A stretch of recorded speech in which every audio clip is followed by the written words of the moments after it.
শাশ্বত চেতনা থেকে ওরা সরে যাচ্ছে দিন থেকে দিন। তাই ওই চেতনা থেকে সরলে হবে না। চেতনাটা খুবই দরকার আমাদের সমাজে, আমাদের মানব জীবনে। শ্রীমান মহাপ্রভু কেবল আমাদেরকে মৃদঙ্গ বাজাতে শেখান নাই, মৃদঙ্গ যে ভেঙে দেয় তাকে ডান্ডার বাড়ি দিতেও মহাপ্রভু শিখিয়েছেন। আমরা এই বৈষ্ণবতাটাকে ভুলে যাচ্ছি। অতিবার বেরো না, ঝরে ভাঙবে মাথা, অতি নিচু হইও না, ছাগলে খাবে পাতা। কাজেই দীনতা কোন জায়গায় সেটি জানতে হবে। ক্রোধ নরকের দ্বিতীয় দরজা, কিন্তু হনুমান যদি ক্রোধান্বিত না হতেন, স্বর্ণ লঙ্কা কি তার পক্ষে পুরানো সম্ভব হতো? ক্রোধেরও প্রয়োজন আছে, লোভেরও প্রয়োজন আছে, কিন্তু এটি কোন ক্ষেত্রে প্রয়োগ করবে জানতে হবে। ক্রোধ ভক্ত দেশী জনে, লোভ কৃষ্ণ কথা শ্রবণের লোভ, লোভ কৃষ্ণ প্রসাদ গ্রহণের লোভ, এগুলো থাকা ভালো। হনুমান তার লেজের মাঝে রাবণ তার সেনাগণ ভুল করে আগুন লাগিয়ে দিল। এই অগ্নিটাই স্বর্ণ লঙ্কা দগ্ধীভূত হওয়ার পশ্চাতে কারণ। হনুমানের কিছু হলো না, কারণ এত বড় ভক্ত তিনি। এই ভক্ত বিদীর্ণ করে জগৎকে দর্শন করিয়েছিলেন। একমাত্র জানকী আর রাম এই বক্ষে, এই হৃদয়ের মাঝে অবস্থান করেন। ভক্তের মর্যাদা এতটা ঊর্ধ্বে, হনুমানকে দিয়ে রঘুপতি শ্রীরামচন্দ্র জগৎকে দর্শন করিয়েছেন। হনুমানের মায়ের নাম কি? অঞ্জনা দেবী। একদিন রাজা সুকান্ত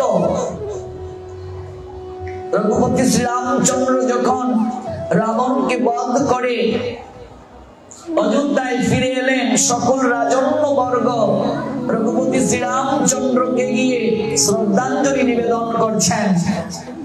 এক রাজা যার নাম সুকান্ত, সেই সুকান্ত তিনি প্রভু রামচন্দ্রকে প্রেমাঞ্জলি শ্রদ্ধাঞ্জলি নিবেদন করতে যাচ্ছেন। দেবর্ষি নারদ তখন সেই স্থলে গিয়ে রাজা সুকান্তকে বলছেন, তুমি যাচ্ছ কোথায়? বলছে, আমি যাচ্ছি শ্রীরামচন্দ্রকে প্রেমাঞ্জলি শ্রদ্ধাঞ্জলি নিবেদন করতে। নারদ তখন বললেন, যাচ্ছ বটে, যাও, সবাইকে প্রণতি দিয়ে শ্রদ্ধাঞ্জলি দিবে, কিন্তু শ্রীরামচন্দ্রের এই রাজসভায় যিনি গুরুর আসনে বসে আছেন, সেই বিশ্বামিত্র মুনিকে তুমি প্রণাম দিও না। আচ্ছা ভাবুন তো, গুরুদেবের সম্মুখে শিষ্যকে সম্মান দেয়া হচ্ছে, গুরুদেবকে যদি জিজ্ঞাসা করা না হয়, সম্মান দেয়া না হয়, এটি অপরাধ নয় কি? দৃষ্টতা নয় কি? তাহলে নারদ এই কার্যটা করাচ্ছেন কেন? নারদের কার্য হচ্ছে একটা ঝামেলা বাঁধিয়ে দিয়ে জগৎকে শিক্ষা দেয়া। কেমন? এক জায়গায় নারদ কখনো স্থির থাকেন না, বিনা বাজিয়ে এক স্থান থেকে আরেক স্থানে যান জগৎকে শিক্ষা দেওয়ার জন্য। তার এই ঝামেলা বাঁধানোটার পশ্চাতে জগৎ জীবের মঙ্গল নিহিত। এবার রাজা সুকান্ত গিয়ে প্রভু শ্রীরামচন্দ্রকে প্রণতি দিলেন, শ্রদ্ধাঞ্জলি দিলেন, বিশ্বামিত্র মুনিকে প্রণাম দিলেন না।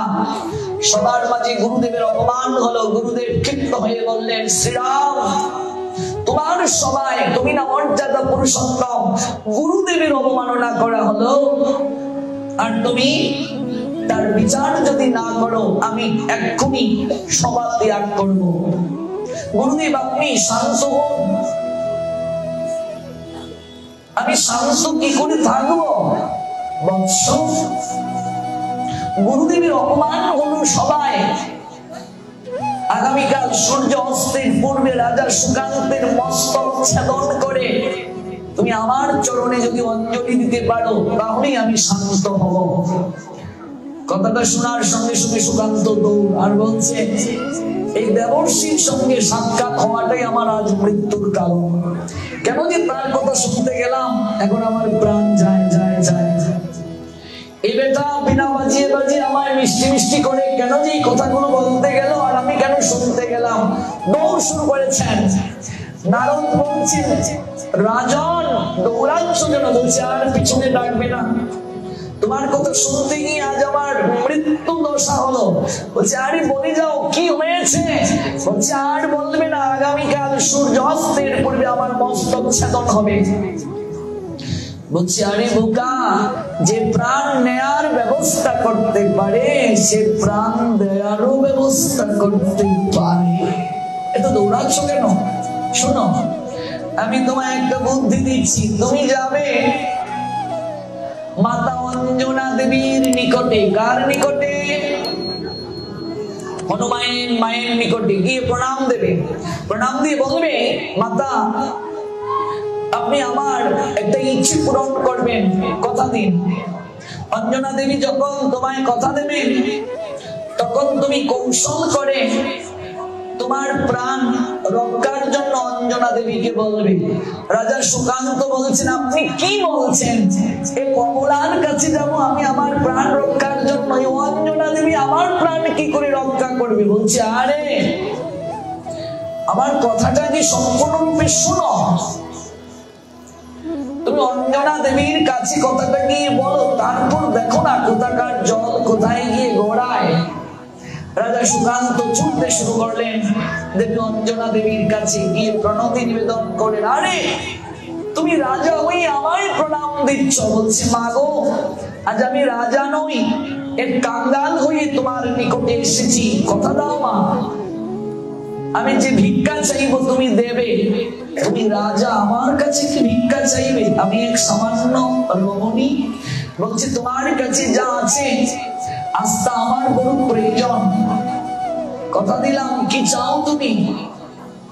মাগো, আগামীকাল সূর্য অস্তের পূর্বে কোন এক রাজা, নাম বলছে না, কোন এক রাজা আমার মস্তক ছেদন করবে, এই জন্য আমি তোমার কাছে এসেছি। বলছে এটা একটা কথা হলো, আমার পুত্র মহাবীর যে বক্ষ বিদীর্ণ করে জগৎকে দেখিয়েছে, এই বক্ষে শ্রীরামচন্দ্র আর দেবী জানকী আছেন।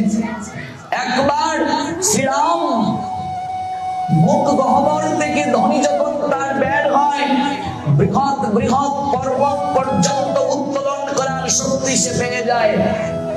এই পৃথিবীতে আজ যাবতে এমন কে আছে তোমার প্রাণটা হরণ করবে? রাজা সুকান্ত মনে মনে বলছে, এই জায়গাটাতেই তো সমস্যা, তোমার পুত্র যার নাম করে সেই আমার প্রাণটা হরণ করবে। মনে মনে বলছে, বলছে ও মা,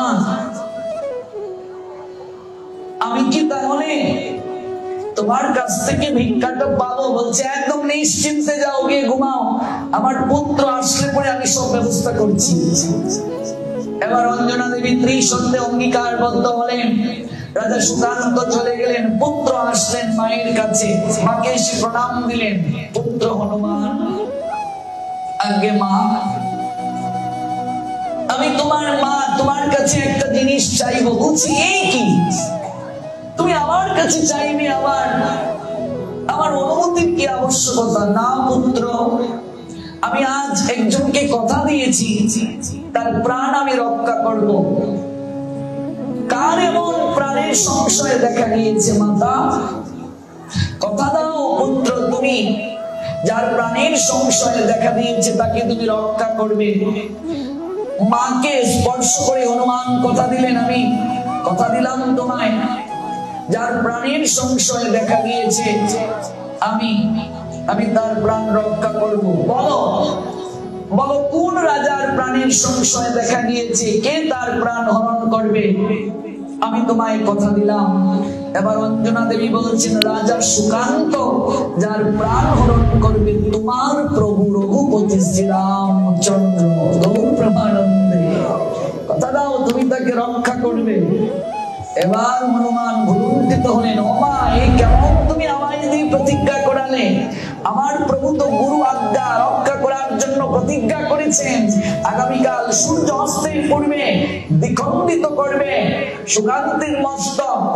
আমি আমার প্রভুর বিরুদ্ধে কি করে অস্ত্র ধারণ করব?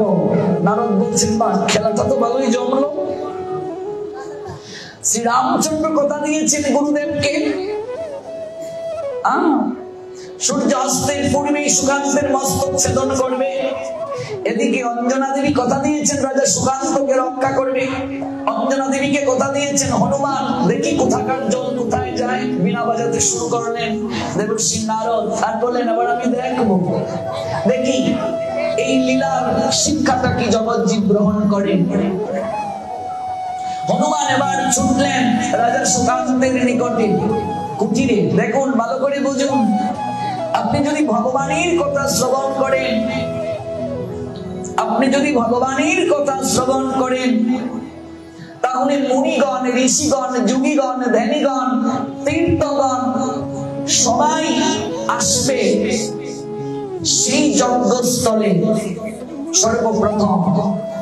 আর আপনি যদি ভক্তের গুণ মহিমা শ্রবণ করেন, সর্বপ্রথম ভগবান আসবেন শ্রোতার আসনে উপবেশন করার জন্য, ভক্তের গুণ মহিমা শ্রবণ করার জন্য। আমি থেকে আমার নাম বড়, নাম থেকে আমার ভক্ত বড়, ভক্ত থেকে ভক্তের চরণ দুলির মহিমা আরো আরো আরো মর্যাদার আসনে আসেন। রাজা সুকান্ত এবার শয়নে আছেন, হনুমান গিয়েছেন নিজের তাগিদে, বুঝলেন? রাজন সুকান্ত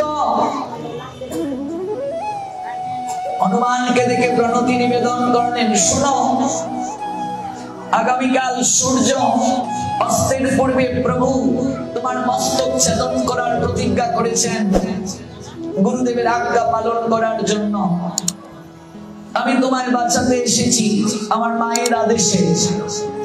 যখন আমার প্রভু তীর ধনুক নিয়ে আসবেন তোমার নৈকট্যে, তুমি তখন এই মুখ দিয়ে জয় শ্রীরাম জপতে শুরু করবে।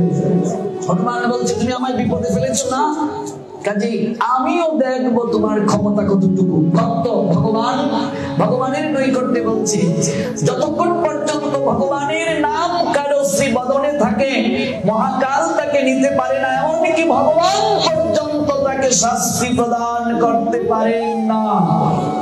তুমি বদনে রাম নাম জপ করতে শুরু করবে, এরপরও যদি প্রভু তোমায় গুরু বাক্যকে সর্বাগ্রে স্থাপন করে মস্তক খণ্ডন করতে এগিয়ে আসেন, তখন তুমি জয় জানকী উচ্চারণ করতে শুরু করবে। কারণ প্রভুর থেকেও প্রভুর লাদিনী শক্তির ক্ষমতা বেশি।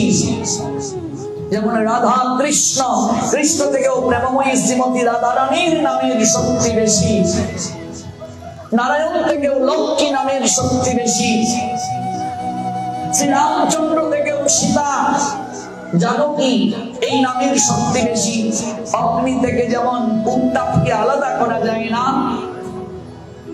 তেমনি ভাবে যিনি রাধা তিনি কৃষ্ণ। আমরা আসবো এই প্রসঙ্গে।